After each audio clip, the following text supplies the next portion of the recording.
दोस्तों, इस कहानी के पहले भाग का लिंक मैं डिस्क्रिप्शन बॉक्स में दे दूंगी। आप वहां से लिंक पर क्लिक करके इस कहानी का पहला भाग सुन सकते हैं। और चलिए कहानी के दूसरे और अंतिम भाग को शुरू करते हैं।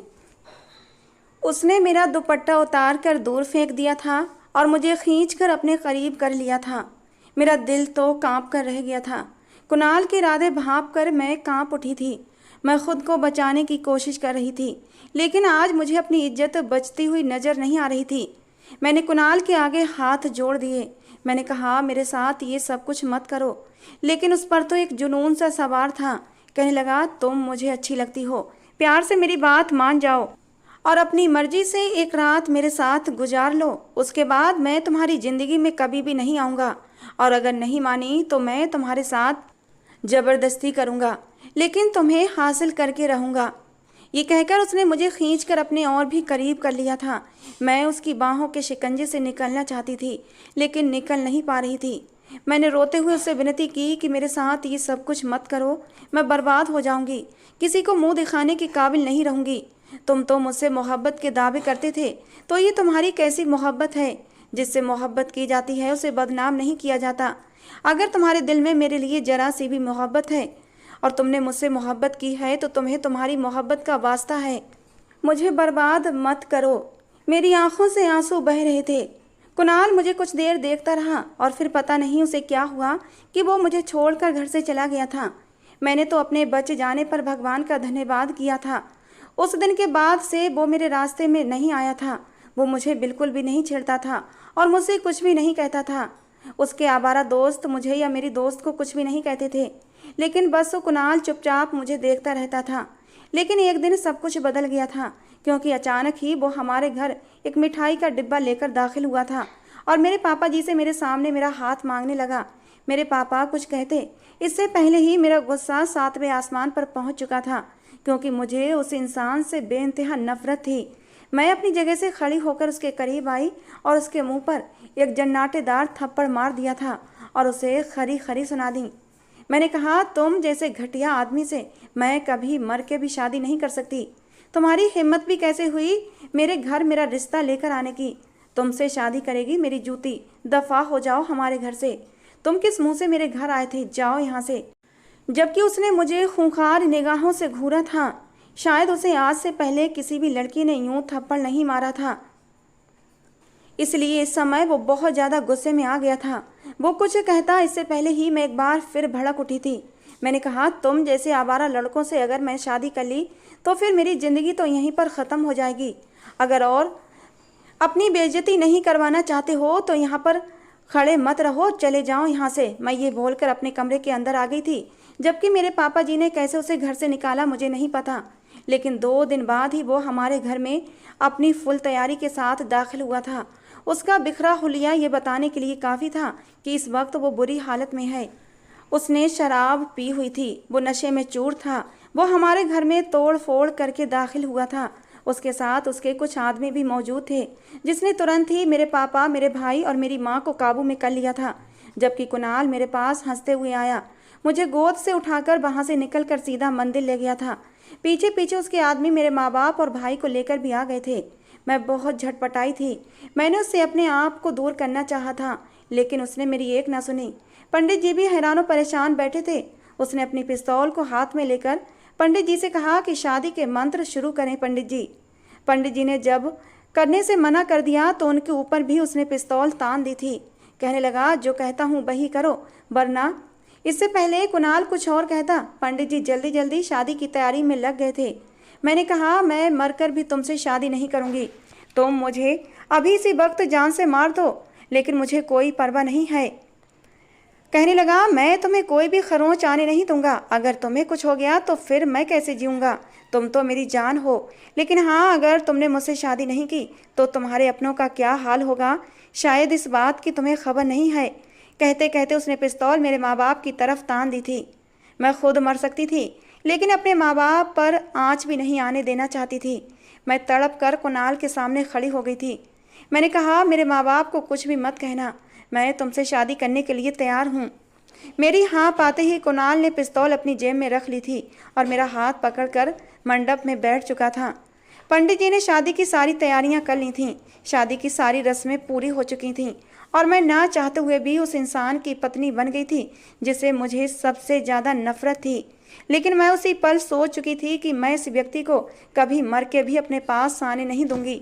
लेकिन कहते हैं कि जो इंसान सोचता है वो होता नहीं है। मैं भी इस व्यक्ति को अपने पास आने देना नहीं चाहती थी। लेकिन कभी कभी ऐसा होता है कि कुछ भी हो जाता है जिसकी हमें उम्मीद नहीं होती। मेरे साथ भी ऐसा ही हुआ था। मेरे नस काट लेने के बाद जो डर और परेशानी मैंने उसके चेहरे पर देखी थी, ये उस बात की गवाही थी कि कुणाल मुझसे मोहब्बत करता है। मैंने अपने हाथ की तरफ देखा जिस पर पट्टी बंधी हुई थी। कुछ देर बाद नर्स मेरे पास आई थी और मुझे एक इंजेक्शन लगाने लगी। कहने लगी, आपने अपनी जान देने की कोशिश क्यों की थी? अरे आपको क्या पता आपके पति की क्या हालत हुई थी। पूरे अस्पताल को उन्होंने सर पर उठा लिया था कि मेरी पत्नी को कुछ भी होना नहीं चाहिए। मैं बस खामोशी से नर्स की बातें सुन रही थी, लेकिन वो नर्स बड़ी ही बातूनी थी। अपने आप ही कहने लगी, तुम्हारा केस तो पुलिस केस बनने वाला था, लेकिन तुम्हारे पति ने गन पॉइंट पर डॉक्टर से कहा कि इस केस को पुलिस केस मत बनाना और मेरी पत्नी को भी कुछ होना नहीं चाहिए। डॉक्टर बेचारा डर गया था और जल्दी जल्दी तुम्हारे इलाज में लग गया। मुझे एक बार फिर से गुस्सा और नफरत का एहसास होने लगा था। वो बदमाश गुंडा हर जगह अपनी दादागिरी दिखाता था और मुझे ऐसे लोगों से सख्त नफरत थी जिनके अंदर इंसानियत नाम की चीज नहीं थी। अभी कुछ देर पहले जो मेरे दिल में उसके लिए नरम गुस्सा पनपने लगा था कि उसे मेरी बहुत चिंता थी, अब फिर से उस पर नफरत का एहसास भारी हो गया था। थोड़ी देर बाद ही कुणाल कमरे में आया। उसके हाथ में जूस की बोतल थी। बिना कुछ कहे उसने वो बोतल मेरी तरफ बढ़ा दी थी, लेकिन मैंने मुंह फेर लिया था। मुझे उस आदमी की शक्ल भी देखना गवारा नहीं था। वो गहरी सांस खींचकर मेरे पास स्टूल पर ही बैठ गया था। कहने लगा, हम दोनों के बीच तय हुआ है कि मैं तुम्हें तुम्हारी मर्जी के बिना हाथ नहीं लगाऊंगा, लेकिन ये तय नहीं हुआ था कि तुम मेरे हाथ की दी हुई कोई चीज़ नहीं खाओगी। देखो, तुम्हारे अंदर बहुत ज़्यादा कमजोरी आ चुकी है और तुम्हें ख़ास देखभाल की ज़रूरत है, इसलिए प्लीज़ ये जूस पी लो। उसने जूस की बोतल मेरे मुँह से लगा दी थी, लेकिन मैंने उसके हाथ से जूस की बोतल ली और ख़ुद ही पीने लगी।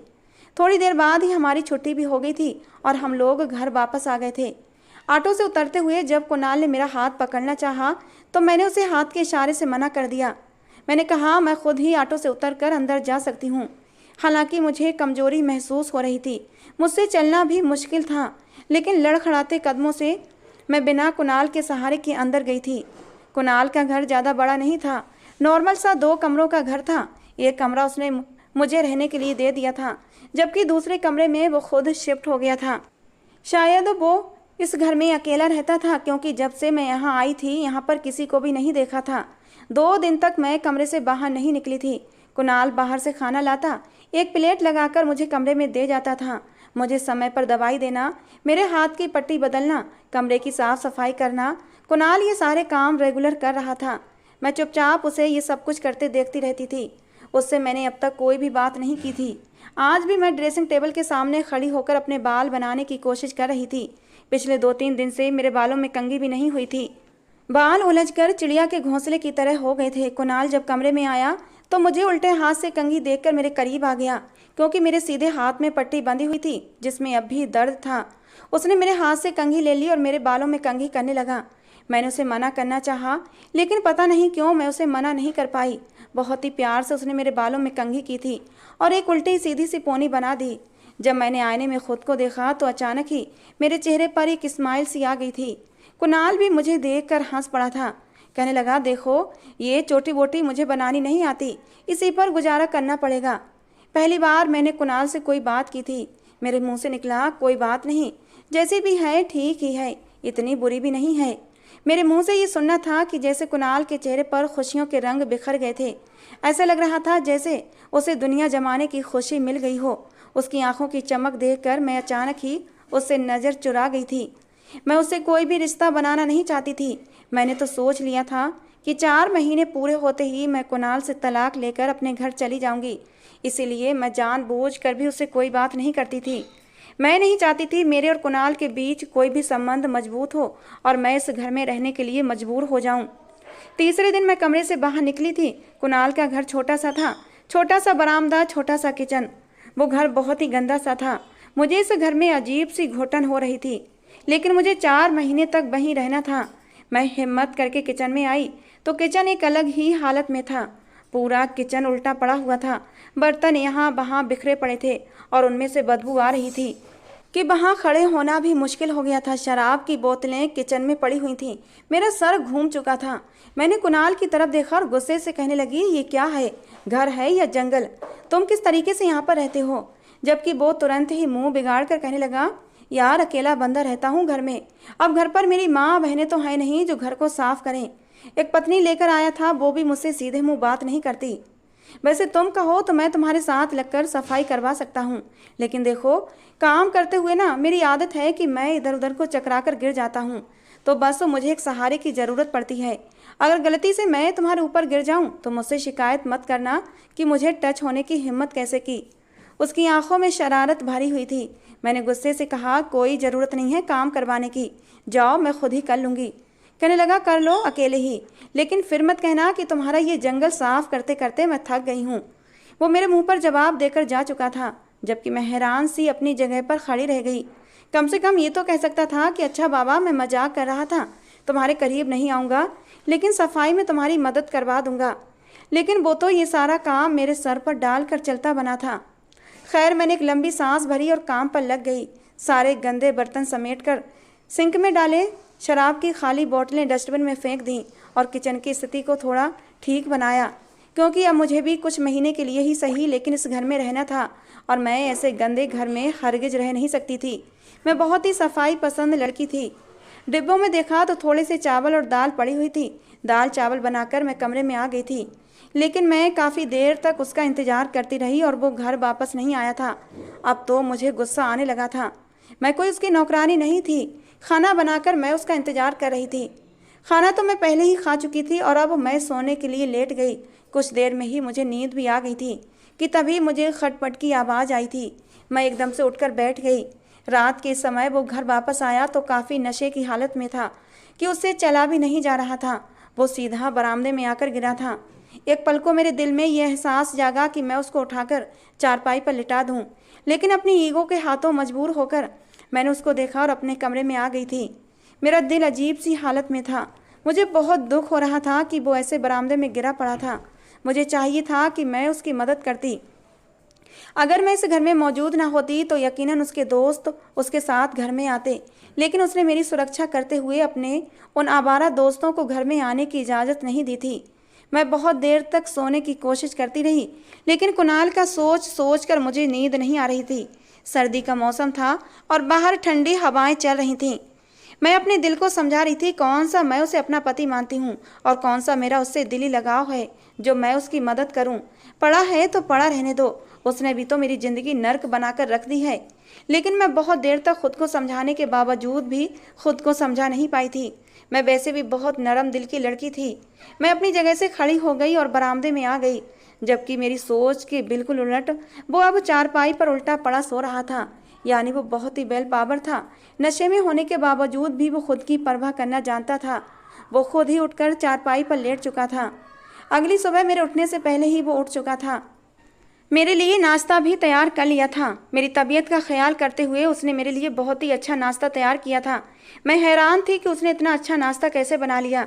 मैंने खामोशी से नाश्ता किया और उसके सामने अपनी माँ के घर जाने की इच्छा जाहिर की, जबकि उसने मुझसे वादा लिया कि जब वो मुझे लेने आएगा तो मैं बिना किसी बहस के वापस आ जाऊंगी।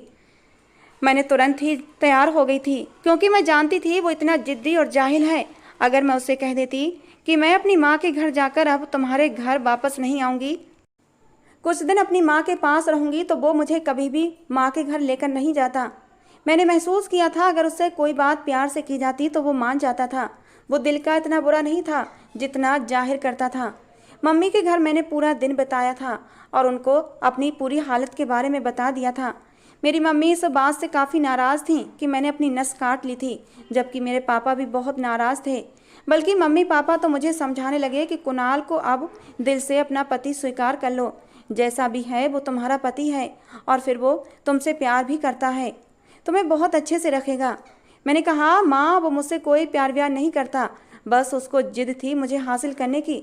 उसने मुझे पा लिया है, देखना जल्दी ही उसका दिल मुझसे भर जाएगा। मेरी माँ ने समझाया, ऐसा नहीं कहते, मुझे नहीं लगता कुणाल अब तुम्हें छोड़ेगा। मैंने तुम्हारी लिए उसकी आंखों में मोहब्बत और तड़प देखी है। साथ ही मेरे मम्मी और पापा ने मुझसे वादा लिया था कि आगे से तुम ऐसा कोई भी कदम नहीं उठाओगी जो तुम्हें नुकसान पहुंचाए। मम्मी पापा की नाराज़गी को मैंने दूर कर दिया था और उनसे वादा किया था कि मैं आगे से ऐसा कोई भी कदम नहीं उठाऊंगी। रात को ही कुणाल समय पर पहुंच गया था और मैंने बिना किसी बहस के उसके साथ घर आ गई थी। जब मैं घर आई तो मेरी नज़र अचानक ही उसके हाथ पर पड़ी थी। उसका हाथ बुरी तरीके से जख्मी था। मैंने फ़ौरन से उसके करीब हुई और उसका हाथ देखने लगी। जो कुछ भी था अचानक ही हुआ था। मैं कुणाल के इतने करीब होना नहीं चाहती थी, लेकिन उसका जख्मी हाथ देखकर पता नहीं क्यों मैं खुद को रोक नहीं पाई थी और उसके बेहद करीब होकर उसका हाथ देखने लगी थी। जबकि मुझे अपने इतने करीब पाकर वो मुझे खुमार भरी नज़रों से देख रहा था। मैंने फिक्रमंदी से उससे पूछा कि तुम ठीक तो हो ना, तुम्हारे हाथ पर ये जख्म कैसे हुआ। मैं उसका हाथ पकड़े उससे पूछ रही थी, लेकिन शायद उसे मुझसे किया हुआ वो वादा याद था कि बिना मेरे मर्जी के वो मुझे हाथ भी नहीं लगाएगा, और मेरी इतनी नज़दीकी उसे शायद अंदर से हिलाकर रख चुकी थी। उसे अपने जज्बातों पर कंट्रोल नहीं था। उसने एकदम ही मुझे धक्का दिया और जल्दी से कमरे में चला गया था। मैं उसके इस रिएक्शन से हैरान थी कि उसे अचानक से हुआ क्या था, लेकिन मैंने भी लापरवाही से कंधे उचकाकर अपने कमरे में चली आई थी। थोड़ी देर बाद ही वो मेरे लिए खाना लेकर आ गया था, जबकि मैं हैरान थी कि उसके हाथ में इतनी ज़्यादा चोट थी। उसके बावजूद भी उसने मेरे खाने की चिंता की थी। मैंने चोर निगाहों से उसकी तरफ देखा था, वो मुझे ही देख रहा था। मैंने फ़ौरन से हड़बड़ाकर उसके हाथ से ट्रे ली और खाना खाने लगी।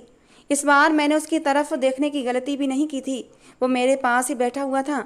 मैंने यूं ही अचानक उसे भी खाने की ऑफ़र कर दी, लेकिन उसने मना कर दिया। खाना बहुत ही मज़ेदार था, इसलिए मैं पूछे बिना न रह सकी ये खाना किसने बनाया है।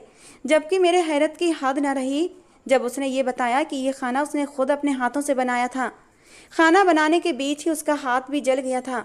मुझे बहुत अफसोस हुआ था और मैंने फ़ौरन ही अपनी दवा में से उसके जख्म पर दवा लगाने के लिए क्रीम दी थी। वो मेरे हाथ को झटक कर कहने लगा, ये जख्म तो बहुत मामूली सी चीज़ है, मैंने तो ऐसे बहुत से जख्म खाए हैं और मुझे जख्मों की आदत है। मैं उसकी बात समझ नहीं पाई थी। कौन से जख्म और कैसे जख्म, मैं सवाल को पूछे बिना रह नहीं पाई। उसके बाद जो बात उसने मुझे बताई, मेरे रोंगटे खड़े हो गए थे। उसका कहना था कि मैं ऐसे ही बदमाश नहीं बना, मेरी ज़िंदगी में बहुत से ऐसे हादसे हुए जिसने मुझे ऐसे दोराहे पर लाकर खड़ा कर दिया। मेरी माँ एक बहुत ही गरीब औरत थी, जबकि मेरा बाप एक बहुत ही अय्याश आदमी था और वो रोज़ाना उसे तकलीफ़ देता था, रोज़ मारता था, पीटता था, खाने के लिए भी कुछ नहीं देता था। जब मैं पैदा हुआ तो मेरी माँ इतनी ज़्यादा बीमार हो चुकी थी कि वो इस दुनिया में रह न सकी और मुझे इस भरी दुनिया में तन्हा छोड़कर चली गई। मेरा बाप बहुत ही बुरा इंसान था, उसने दूसरी शादी कर ली। मेरी दूसरी माँ मेरा ध्यान रखती थी, लेकिन वो मेरी दूसरी माँ को भी मारता पीटता था। मुझसे ये सब बर्दाश्त नहीं होता था और ना ही मैं देख पाता था। एक दिन मेरे बाप ने मेरी दूसरी माँ को इतना मारा कि वो इस दुनिया से चली गई। उसी पल मेरी आंखों पर खून सवार हो गया था। मैं चाह कर भी खुद को रोक नहीं पाया और मैंने अपने बाप का अपने हाथों से ही ख़त्म कर दिया। उसके बाद से ही मैं कुणाल बदमाश बन गया। जबकि मैं हैरान होकर अपने सामने बैठे उस व्यक्ति को देख रही थी जिससे मैं बेहद नफरत करती थी, लेकिन इस वक्त मुझे न उससे नफरत का जज्बा महसूस हो रहा था और न कुछ। बस मुझे उस मासूम इंसान पर तरस आ रहा था जो रिश्तों के लिए तरसा हुआ था। मुझे बहुत एहसास हो रहा था कि उस इंसान के साथ बहुत बुरा हुआ है। वक्त अपनी रफ्तार के अनुसार गुजरता जा रहा था और एक दिन मुझे एहसास हुआ कि इंसान जितना भी दूर भाग ले, कितना भी सोच ले कि वो ये करेगा या वो करेगा, लेकिन होता वही है जो नसीब में लिखा होता है। जिस इंसान से मैं बेहद नफरत करती थी, जिस इंसान की मैं शक्ल देखना नहीं चाहती थी, जिस इंसान को देखते ही मैं अपना रास्ता बदल लेती थी, आज पहली बार मुझे उसके लिए एहसास हो रहा था। यह एहसास कोई मामूली एहसास नहीं था, बल्कि ये मोहब्बत का एहसास था। वो धीरे धीरे मेरी मोहब्बत में ख़ुद को बदलता जा रहा था। उसने अय्याशियाँ छोड़ दी थीं। रात को वो शराब पीकर अब घर नहीं आता था। वो अब 9 बजे से पहले ही घर आ जाता था। उसने मेरे लिए हर गलत काम छोड़कर मेहनत का रास्ता चुन लिया था। उसने एक छोटी सी नौकरी भी शुरू की थी और उसमें वो दिल लगाकर मेहनत कर रहा था। उस दिन भी वो घर आया तो बहुत खुश था। उसने कुछ पैसे मेरे हाथों पर रखे, कहने लगा, ये मेरी मेहनत की कमाई है। पता नहीं क्यों मुझे भी बहुत खुशी हुई थी। कहने लगा, चलो आज मैं तुम्हें बाहर खाना खिलाऊंगा और तुम्हें तुम्हारी पसंद के कपड़े भी दिलवाऊंगा। मैं खुशी खुशी उसके साथ चली गई थी। पता नहीं क्यों अब मुझे उससे नफरत महसूस नहीं होती थी। उससे बातें करने को जी चाहता था। शायद धीरे धीरे उसकी मोहब्बत मेरे दिल में पनपने लगी थी। वो मुझे एक होटल में लेकर गया। हम दोनों ने खाना खाया। वापसी पर उसने मुझे आइसक्रीम भी खिलाई। मेरे लिए खूबसूरत सी साड़ी भी खरीदी थी। वापसी पर कहने लगा, चलो ऑटो कर लेते हैं। लेकिन मैंने मना कर दिया कि घर ज़्यादा दूर नहीं है, हम यूं ही पैदल वॉक करते हुए घर चले जाएंगे। वो भी मान गया था। हम यूं ही वॉक करते हुए घर वापस आ रहे थे कि एकदम ही कुणाल ने मेरा हाथ पकड़कर मुझे खींचा था। मैं इस अचानक आफत पर संभल ही नहीं पाई थी और साइड में खड़े एक ट्रक से जाकर टकराई थी। अचानक ही मेरी पीठ पर ट्रक में लगी हुई कोई कील घुस गई थी और मेरे मुंह से एक जोरदार चीख निकल गई थी। मैंने देखा कि पीछे से एक तेज रफ्तार गाड़ी आ रही थी। उसी से बचाने के लिए कुणाल ने मुझे खींचा था। मेरी चीख सुनकर कुणाल जल्दी से मेरे पास आया था।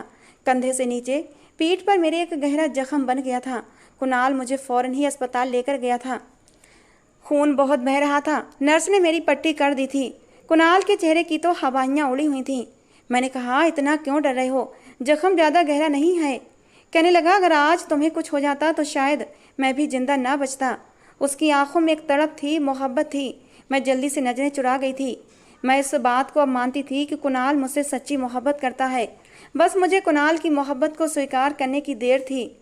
हमारी शादी को 3 महीने गुजर चुके थे। बस एक ही महीना बचा था और शायद कुणाल इस बात से डरा हुआ था कि 4 महीने बाद मैं उसे छोड़कर चली जाऊंगी। अगले दिन मैं अपनी चोट पर दवा लगाने की कोशिश कर रही थी, लेकिन मेरा हाथ वहाँ तक जा नहीं रहा था कि तभी कुणाल कमरे में आया था। कहने लगा, अगर तुम्हारी अनुमति हो तो मैं तुम्हारी चोट पर दवा लगा सकता हूँ। मैंने चुपचाप दवा उसकी तरफ बढ़ा दी थी। उसने मेरा ब्लाउज हटाकर दवा लगाना शुरू कर दिया था, लेकिन पता नहीं क्यों कुणाल का स्पर्श पाते ही मेरे दिल की धड़कनें तेज हुई थीं। दिल की धड़कनें तो शायद कुणाल की भी तेज थीं, क्योंकि दवा लगाते लगाते कुणाल अब मुझे अपनी बाहों में समेट चुका था। और फिर शायद उसे कुछ याद आया था। जल्दी से उसने मुझे छोड़ दिया था। शायद उसे अपना किया हुआ वादा याद आया था। लेकिन मैं तड़प कर कुणाल के सीने से लग गई थी। मैंने कहा, कुणाल, मैं तुम्हें अपने वादे से आज़ाद करती हूँ। मुझे तुम्हारी मोहब्बत पर विश्वास आ गया है। कुणाल, मुझे छोड़कर मत जाओ, मुझे अपनी बाहों में समेट लो। ये सुनना था कि कुणाल ने मुझे सीने से भींच लिया था। उसकी आंखों में अविश्वास था। कहने लगा, क्या तुमने मुझे दिल से अपना लिया है? मैंने कहा, हाँ, मैंने तुम्हें दिल से अपना लिया है। कुणाल ने बेकरारी से मुझे चूम लिया था। उसके चेहरे पर अपनी मोहब्बत को पा लेने की सच्ची खुशी थी। शादी के 3 महीने बाद आज हमारी सुहागरात थी। कुणाल की मोहब्बत पाकर आज मैं बहुत खुश थी, बल्कि अपनी किस्मत पर फूली नहीं समा रही थी कि मुझे कुणाल जैसा प्यार करने वाला पति मिला था। कुछ देर बाद कुणाल मुझे अपनी बाहों में समेट कर सो चुका था और मैं कितनी देर तक ही कुणाल के चेहरे को तकती रही थी। कितना सुकून था आज उसके चेहरे पर, मोहब्बत को पा लेने का सुकून, अपने मनपसंद जीवन साथी को अपनी बाहों में सुलाने का सुकून। मैंने भी सुकून से आंखें मूंद ली थीं और कुणाल के सीने से लगकर सो गई थी। एक इंसान कभी भी खुद से जानवर नहीं बनता, लेकिन हालात ऐसे हो जाते हैं जो उसे जानवर बना देते हैं। अगर हम सामने वाले को समझें तो वो भी इंसान ही होता है, लेकिन उसके अंदाज थोड़े अलग होते हैं। अगर हम इंसानियत को देखते हुए उसे ठीक करें तो सब कुछ बहुत बेहतर हो सकता है, क्योंकि ऐसे इंसान को सिर्फ प्यार से ही ठीक किया जा सकता है। मेरी मोहब्बत में कुणाल जानवर से इंसान बन गया था। दोस्तों, आज की हमारी कहानी आपको कैसी लगी ज़रूर बताना। पसंद आई हो तो प्लीज़ लाइक करना। रोज़ एक नई कहानी सुनने के लिए हमारे चैनल को भी सब्सक्राइब करना। मिलते हैं दोस्तों अगली किसी नई कहानी के साथ।